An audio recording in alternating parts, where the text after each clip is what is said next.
Cerita ini ya, pada suatu hari, ini mungkin cerita fiksi ya, tapi coba lihat insight-nya. Pada suatu hari ada seorang nenek dan seorang cucunya, gitu, orang tua udah nggak ada, gitu. Mereka hidup tinggal di sebuah gubuk lah, di sebuah kampung dan satu petak sawah. Hidup mereka terbantu dari sawah ini, mereka cukup dari sawah ini. Setiap tahun mereka 2 kali panen, mereka bisa barter segala sesuatu yang mereka butuhkan, ya. Dan sawahnya ini, berasnya, padinya masih bisa mereka buat hidup. Tapi pada suatu hari, mereka hidup bahagia lah, gitu ya. Pada suatu hari mereka gagal panen, boom, gagal panen.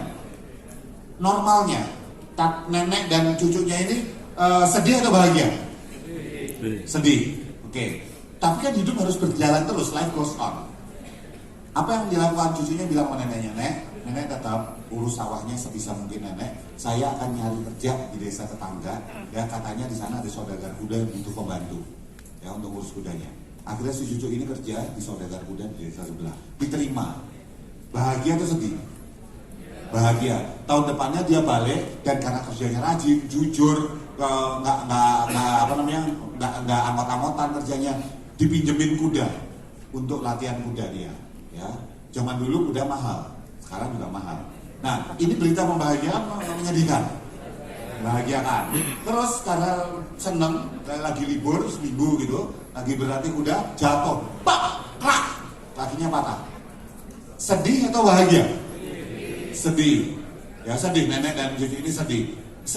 Gak berapa lama ada pengumuman dari kerajaan, ya, perwira dari kerajaan datang bilang, kerajaan dalam keadaan perang. Siapapun yang umurnya sekian sampai sekian, laki-laki dan sehat, maju perang. Cucunya ini harusnya maju perang, tapi karena lagi luka, maka dia nggak bisa ikut perang. Bahagia atau sedih nih? Pertanyaan saya, jadi bahagia itu apa, sedih itu apa? Relatif. Kita dunia ini ya, kehidupan adalah kehidupan. Ada kebahagiaan yang nggak akan pernah muncul selama Anda nggak melewati situ dulu. Dan ada kepedihan yang nggak akan terjadi kalau Anda nggak bahagia di titik ini dulu.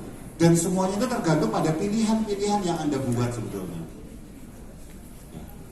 Jadi kalau misalnya, sekali lagi, kita kebetulan mak dilalah, mak jegaki, mak bedunduk, gitu. Ketemu sama buat yang nggak ngerti, itu tiba-tiba muncul gitu. Ya. Tada! Tiba-tiba Anda berhadapan dan berpasangan dengan teman Anda yang ini nih, gitu ya. Itu nggak kebetulan, bos, nggak pernah kebetulan. Kalau kita mundurin, dipencet rewind gitu, berapa setahun yang lalu. Gitu. Anda mungkin nggak berada di ruangan ini kalau tahun yang lalu nggak bikin sebuah keputusan apa gitu. Di sini mungkin ada yang nggak akan pernah sampai di MNBC kalau Anda nggak pernah iseng misalnya ngelihat ini apa sih ini gitu ya. Iklan di YouTube lah, apa segala macam kayak gitu. Ya.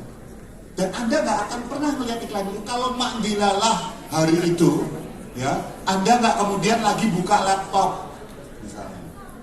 Padahal biasanya nggak buka laptop misalnya. Ya. Sadari bahwa kayaknya hidup kita ini pilar-pilar kebetulan yang tidak kebetulan sama sekali.